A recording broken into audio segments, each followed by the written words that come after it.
What's up, guys? Rick from DFS On Demand here with the GC Cup preview for this week's Rocket Mortgage Classic. Before we look ahead to that, let's look back at last week's Travelers. Here's the lineup that I ended up putting in. Aaron Baddeley, Patrick Cantlay, Paul Casey, Ryan Moore, Colin Morikawa, and Matthew Wolff. Shout out to the guy who responded to tell me this was a crappy lineup. Thank you, sir. Appreciate it, homie. It ended up finishing 34th.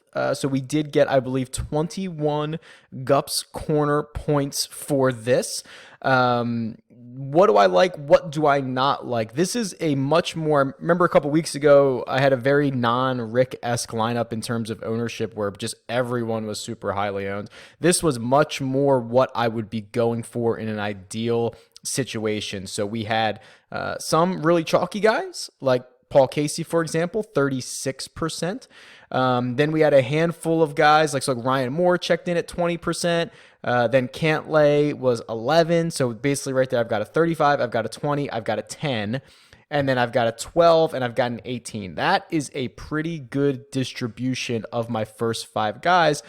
And then I seem to always find a way to take a stand on a player that is just a few percentage owned, which usually decides my week. In this case, it was Aaron Baddeley, 1.5% owned. He missed the cut, scored 26.5 DraftKings points. So we whiffed on that, but actually it didn't burn us, right? We didn't miss the cut here. We did earn points thanks to that Paul Casey pick coming in T5. Cantlay had a T15 himself. Ryan Moore, T15, but scored a ton more points. So here's something really cool to look at. And this is why I talk about it so often. And I mention it and I use the most valuable golfer tool on DFS On Demand is Ryan Moore and Patrick Cantlay both finished T15 in this tournament.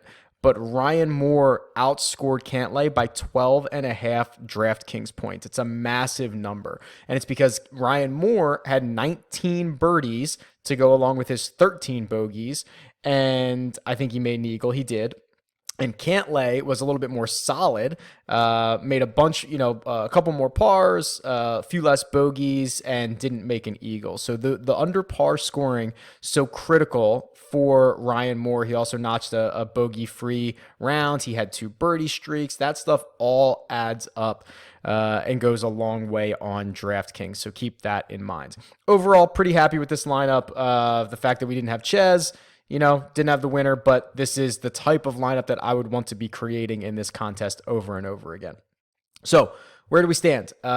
We are still solidly within the playoff line. Top 125 are going to make the first leg of the playoffs. We are in 72nd, which I believe is basically where we were last week. 4 out of 5 weeks we've now gotten points. We got 85 at the Charles Schwab, 19.5 at the Memorial, took a goose egg at the Canadian Open, 59 at the US Open, and then wow, I'm reading the wrong line.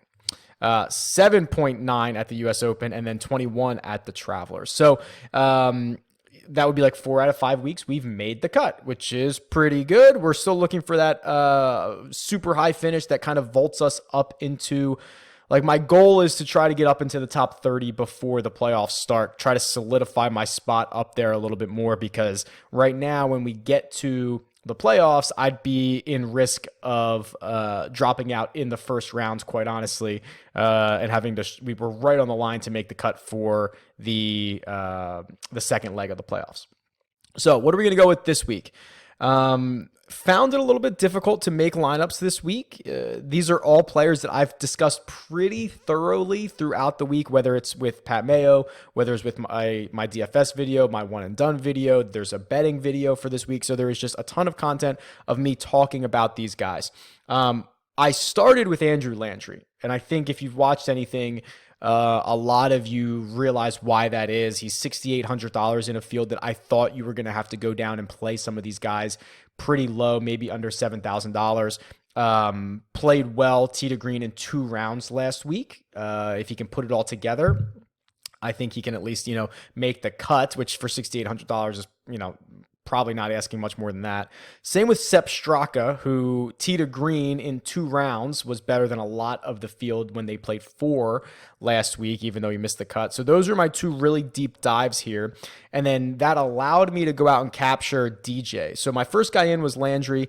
I think I probably put Straka in because I knew I wanted another cheap guy because I wanted to get DJ in. So boom, I popped DJ in there at 12,000. So now I'm sitting there going, okay, I've got my first 3 in. Now where are we going to go? Which, by the way, is probably a good discussion to have. I've noticed that a lot of owners will make lineups either starting at the top and working their way down or starting at the bottom and working their way up. So when they say first man in, it's like my most expensive golfer. Or when they say first man in, it's like my cheapest golfer. For me, first man in is like the guy I literally start my lineup with, the guy that in theory I don't want to live without. Now, it's kind of crazy to say that is Andrew Landry this week, but for the price, I had to do it. I knew I was going to play him, so he's first man in. A lot of weeks, it might be like a stud, or it's usually the guy who I think is most underpriced. So like Ryan Moore last week, who I thought was $500 to $800 too cheap, he was my first man in. So when you hear me say that, that's what I'm talking about. So first 3 guys in, Straka, Landry, Dustin, and then it gets a little iffy from there. I wanted to go back down and try to get some more salary relief. I wanted to get another guy in the 9,000. So I opted for Matt Wolff. He MDF'd last week, so he played 3 rounds, destroys par 5s. He's going to get 4 of them this week. Hopefully he makes a ton of birdies, maybe makes a couple of eagles. Then Sung Kang, who is someone that I believe I mentioned on the betting show.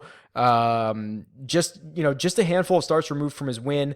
Playing well enough tee to green. If his putter comes around, he's going to be just fine. So that left me with $9,200. I was stuck between, let's see here, Kisner, who I ended up rostering, Billy Horschel, or Joaquin Niemann. I thought Niemann might be a little bit chalky. I thought Horschel didn't have as much upside as I would have liked, so I went with Kisner, who I think has winning upside or top 5 upside when some of these guys might just be more consistently in the top. Like Horschel, if I needed to pick one guy to finish 20th, I would have picked Horschel.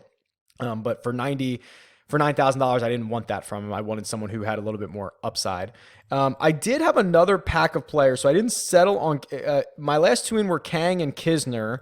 And then my other option was somebody that would have gotten me Reavie. It was so let's see. So Kisner is $600 more. So then it was probably, so it was either Kang and Kisner or Reavie and probably someone else down here in these 69s. I forget who I narrowed it down to. Blixt, maybe.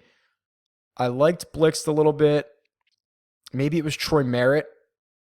Could have been. Oh, no. You know what it was? It was Wyndham Clark. Sorry. It was Wyndham Clark, who another par 5 guy for T5. So that was my final swap. It was either Wyndham Clark and Ches versus Kisner and Sung Kang. I opted for Kisner and Kang, and I hope it works out. So let me know what you think. Tweet me. It's at DFS On Demand, or leave a comment below. See ya.